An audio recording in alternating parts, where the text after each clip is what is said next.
Nadakpan sang isa ka civil engineer nga bana ang online teacher sini nga asawa matapos nga magsulod sa isa ka lodging house kaupod.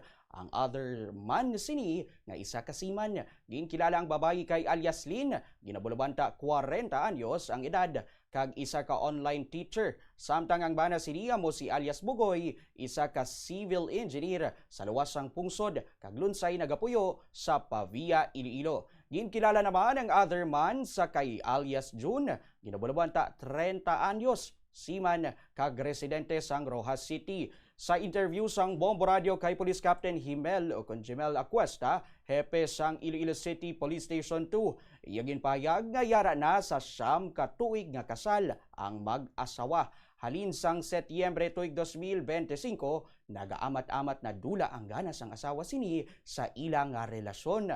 Ginpayag pa ni Acuesta, base sa panaysayon sang other man, nga wala ini makahibalo nga kasado ang online teacher nga iya ginakita sa duha na kap beses. Sunod pa kay Acuesta, nagkilalahanay ang duha sa Facebook sang Enero tuig 2026, kag ang online teacher amo ang nag-inisyar nga magkita ay sila sang seaman sa isa ka lodging house kahapon nga adlaw.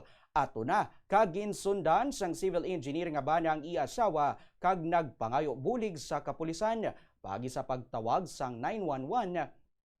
Agud, madagpa ng iya-asawa nga gingamit pa sini ang ila salakyan upod ang other man pakadto sa lodging house. Hindi naman lipod sa ibalo sang bana nga nagluib ang iya-asawa sang una, apang ginpatawad niya sa paglaom nga magabag-o pa ini para man sa ila isa ka bata.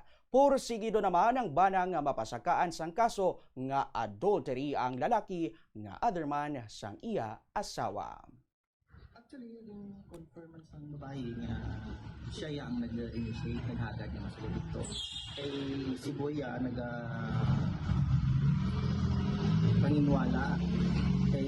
Yes, mapile sa isang case.